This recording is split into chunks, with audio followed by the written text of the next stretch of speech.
Hey everyone, it's technology expert Burton Kelso here with another tech tip to help you get the most out of the technology in your life. Today we're talking about the serious subject of cyber stalkers.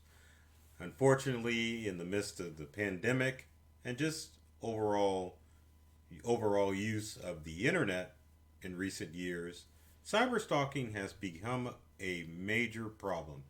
Now, the challenge with cyberstalkers is that a cyberstalker can find you just about anywhere you exist on the web. In more serious circumstances, cyberstalkers can even find out where you live in real life. With the amount of websites and social media accounts that share your information, it makes it very possible for someone with even limited computer skills to find out where you exist. Unfortunately, I've been the victim of a cyber stalker for the past year and a half. It's been pretty serious as far as online threats and even threats to show up to my home and cause me bodily harm. Now, there are several things that you can do to protect yourself that you may not be aware of that can prevent cyber stalkers, or at least make it a little bit harder for cyber stalkers to find information about you, to kind of make you a little bit invisible on the internet. But then also, I'm going to share some tips that if a cyber stalker goes beyond the usual online chatter, that you need to take in order to make sure you and your family are safe. Now, one of the ways that cyber stalkers work is that maybe they'll start doing what most people would consider cyberbullying. Now, usually in cyberbullying, you have cases where people will say disparaging things about you in order to make you feel lesser than what you would feel. But cyber stalkers are more intent of trying to cause you harm online and in the real world, and they're just constant. Usually, cyber bullies will post information about you on social media sites or blogs just to kind of get a rise out of you and again to make you feel a little bit less than what you are. But stalkers will just continually show up in emails and in social media feeds, and it feels like no matter where you go, there they are lurking around the corner to find out what you and maybe your family are doing, to just kind of keep tabs on you and to just continue to harass you to the point where you may become a little bit paranoid or uneasy about your life online and offline. Now, for starters, there's probably several things that you need to put in place to kind of help prevent cyber stalking online. And then we'll talk about what you need to do to protect yourself in the real world. So, the first thing you need to do is just take an overall inventory of where you are on the internet and what information you're sharing. When you're sharing on social media or you're sharing stuff that may be a little bit too personal and that can tie things together as far as where you are. Normally, if you're taking photos of yourself or even family members, you want to make sure that you are obscuring things that can't tie you to a geographic location where a cyber stalker can find you. Also, you want to make sure that you want to try to keep a anonymous identity. And I know this in this world of social media, it's kind of a hard thing to do to be anonymous and all the noise that's out there. I think most people think that since there are tons of people on social media, that they may blend into the darkness and just be another face that shows up in a social media feed. But unfortunately, because of comments that may have been online or that you may have made online, you may attract the attention of a cyber stalker. Could be people that you've blown off on dates. I mean, the sky's the limit as to why someone would start stalking you. But you have to remember that you are somewhat anonymous, but at the same time, if you catch someone's attention, it can be very difficult to blend in like you thought you were in order to keep yourself safe out of the sights of a cyber stalker.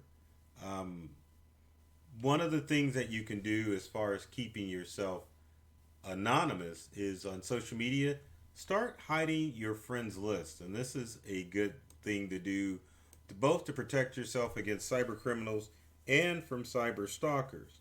Now, cyber criminals will look for your friends list if you share it on social media in order to create a fake account, in order to send friend requests to your friends, in order to send them spammy or scam information. Now, in the instance of a cyber stalker could pose as one of your friends to get more information about you.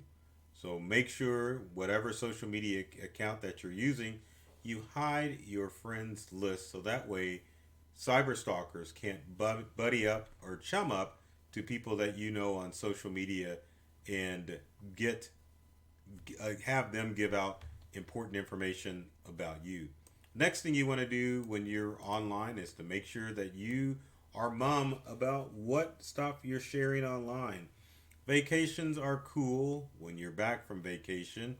Um, Family stuff, I know that sounds weird, but important personal information you definitely want to keep offline so that you can share information, but at the same time, it's not sharing information that's going to give someone a little bit more details about your personal life and how to get a hold of you in the real world and even online.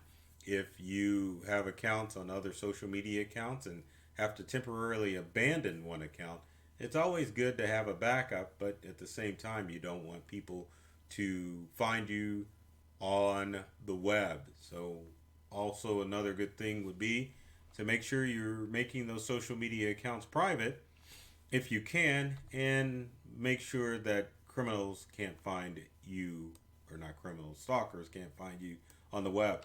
Next thing is to make sure you are private or keep your cell phone private and not sharing it with everybody.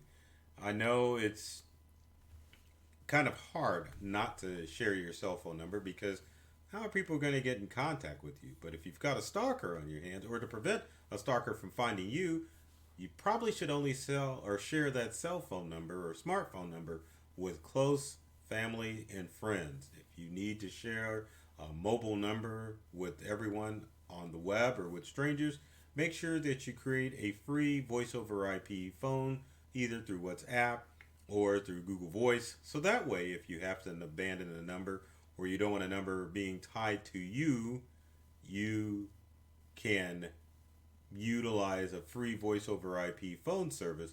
So that way, if a stalker gets a hold of your cell phone number, then you won't have to abandon that number. You can always keep that number, but if you have a temporary voice over IP number through one of the free services I mentioned, such as Google Voice and WhatsApp, you can definitely change that number at will, and that way throw the scent off of yourself if a stalker is trying to find you. Another thing you want to be careful of is those online forms when you fill out information about yourself. Obviously, you don't want to fill out information such as your first name and last name on some of those forms. I know social media accounts will ask for that information, but leave it blank. Leave it blank because you definitely don't want people to find that information. And one other thing I might add too is get into the practice of becoming a cyber liar when you're online. Doesn't mean that you're a bad person and misleading when you're lying online, but when you become a cyber liar, it essentially means that you aren't sharing your personal information in the online world. When I'm talking about being a cyber liar, that means that your birth date you want to lie about. If you aren't in the public eye like I am, you definitely can create a alias to use online so that people don't know what your real name is. Or if you interact with strangers, you definitely want to create an alias that's separate from your real life persona. Same thing when it comes to other personal details about your life, as far as schools you've attended, places you've lived. Always become a cyber liar when that concerns. That way you can keep a nice, safe barrier of yourself with your online persona versus your real life persona. Now, unfortunately, what if things get out of hand and the cyber stalker will not go away? You're just hanging around and just causing havoc and causing you stress because they keep pestering you and threatening you. What can you do? Well, the first thing you want to do if you think that you are in any danger, you want to get in contact with law enforcement. Call 911 to make sure that the local authorities know that you are in danger. Now, sometimes with cyber stalkers, you can't do much unless there's multiple instances. That's why it's important that you make sure that you always get evidence of the online stalking behavior, whether it's emails or text messages or posts on social media. Make sure to screenshot that information. Same thing if you are getting threatening voice calls. Make sure you save those phone messages, and if you have a text dialogue from your phone or your voicemail service that will leave a text, make screenshot of that information too, because normally when you have to get in contact with law enforcement, they want to make sure that it's not a one-off instance and that it's something that's pretty serious. One of the other things that you have to worry about before we go on with the whole cyber stalker thing is some of the bad things that cyber stalkers will do is something called doxing. Now, if you're not familiar with this term, and I've had this happen to me, is where information will search for, well, people, not information, people or stalkers will search for personal details about you, and they publish that information. Doesn't mean that it's just your name and address, but also it means that they're posting your credit card information, multiple addresses, your mobile number, all in order to embarrass you or to get multiple people to find out where you are, so you can have multiple people, not just the main stalker, harass you. And if you didn't know what doxing means, let me show that. Let me show that again so that you can understand. Because doxing stands for document tracing. So there you go. That's the act of someone looking up personal information of you. Now, the act of looking up of that personal information is not illegal, but when a cyber stalker starts to post your personal information online, that is illegal. And obviously, those criminals shouldn't be doing that.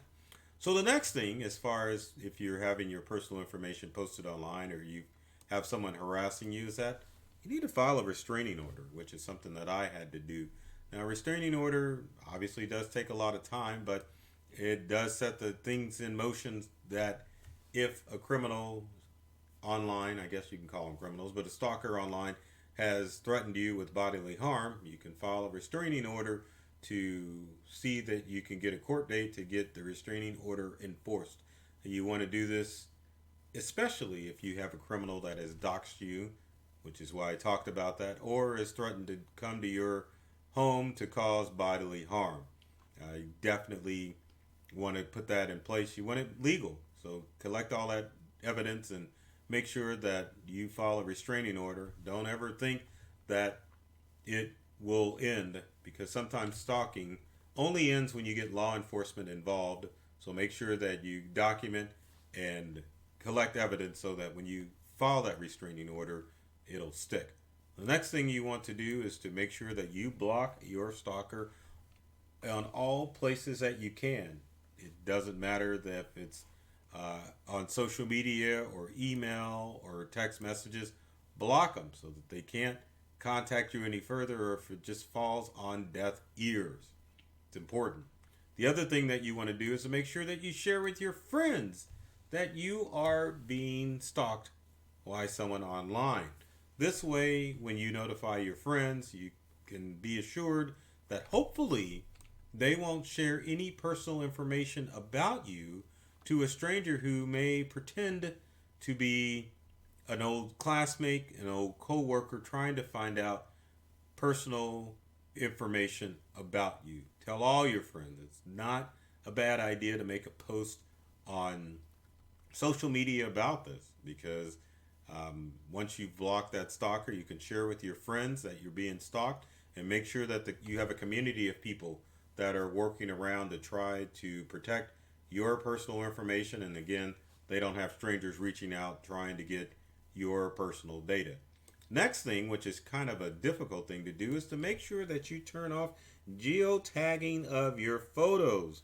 Now, if you might want to do this anyway, but if geotagging is the act that smartphones have of marking your geographical location. So if you've ever noticed on your smart devices where you take a photo, it'll kind of know exactly where you are, especially when you're on social media, that if it looks at a picture, it'll know exactly where that picture was taken. Doesn't matter if it's a state or an actual location. A geotag will notify both social media and anyone looking at your photo where that photo was taken. So both iPhone and Android devices had the ability to turn off geotagging, and I believe I did a video about this about a year or so ago. So look up past videos that I've posted to find out how to turn off geotagging, because it's important. If a stalker gets a hold of a photo, they can kind of get an idea of maybe where you live, where you've been, and what your habits are when it comes to traveling in the real world. Now, if it becomes really bad, you probably are going to have to make some changes. And changes means change that email, change that home number, that cell phone number, even your social media accounts. Stalking situations can become pretty bad. And like the old TV show Without a Trace, that is definitely where you want to put yourself in a position, is to disappear without a trace, to make sure that a stalker cannot find you online. And if it gets bad enough, sometimes you may have to move, but you want to nip it in the bud online so that criminals can't find you and where you live in the real world. Another thing that you're probably not thinking about is those passwords that you're using. Make sure that you're taking steps to change your passwords if you become a victim of a stalker, because stalkers take up time looking to find every little bit of information about you. And unfortunately, most of you are sharing your secrets and your passwords at the same time. You've gotten lazy. Maybe your password is grandma's birthday or death day. Same thing with pets or kids. Make sure that you are using strong passwords, or even passphrases that are creating passwords that aren't necessarily tied to you. A quick tip that I will share real quick is there is a website called Use a Passphrase, and I'm going to type that out real quick so that you can see what the heck I am talking about. Let me get to Use a Passphrase. I will change to the website so you can see how it works. Use a passphrase allows you to create a passphrase as opposed to a password, and as you can see how many centuries it's going to take to crack the mowing proofs quack evacuee. Now you can use, most people only use two words when it comes to passphrase, so maybe you would use mowing proofs or quack evacuee, or you could generate a new passphrase and then maybe you'll use enslave fetal or subsonic germ proof. But I think you get the picture with passphrases. Passphrases are more secure, so make sure that you're using them as opposed to your standard passwords when you're generating passwords. And then finally, the last thing that you can do is just become invisible as far as your whole online identity. Maybe not a bad idea to do before you get stalked, or if you're in the midst of stalking, going to a website like unroll.me would be a great idea to pay money for the service for them to automatically unenroll you from a lot of websites on the internet. Now, sometimes with the internet and with Google, you can definitely write to Google and have them make requests to websites that have your personal information, or you can reach out to people and make them take your name off of their website. And I'm trying to find delete.me or enroll me. Let's see if we can pull up one of those websites so that you can find out exactly what I'm talking about. But anyway, there are many services out there that will allow you to use the service to delete your information off of the internet, or you can just take matters into your own hands and make sure that you become invisible on the internet. So with that said, if you've got comments or questions, or you're dealing with cyber stalking, leave them in the comments section below, or you can reach out to me and I can give you more tips on what you can do in order to keep your online persona and your real life self safe. Um, and I almost forget to do this every time, but if you like this video, be sure to like, share with your friends and family, especially an important subject like this. And if you want to keep up on all the tech tips, be sure to follow myself, Burton Kelso, or my company Integral on social media to keep up with the latest tech tips and trends that affect you at home and at work. So always remember, I love technology. I've read all the manuals and I'm serious about making technology fun, safe, and easy to use for everyone. So take care of yourself and do many things to make you smile. And be safe, and thanks for watching.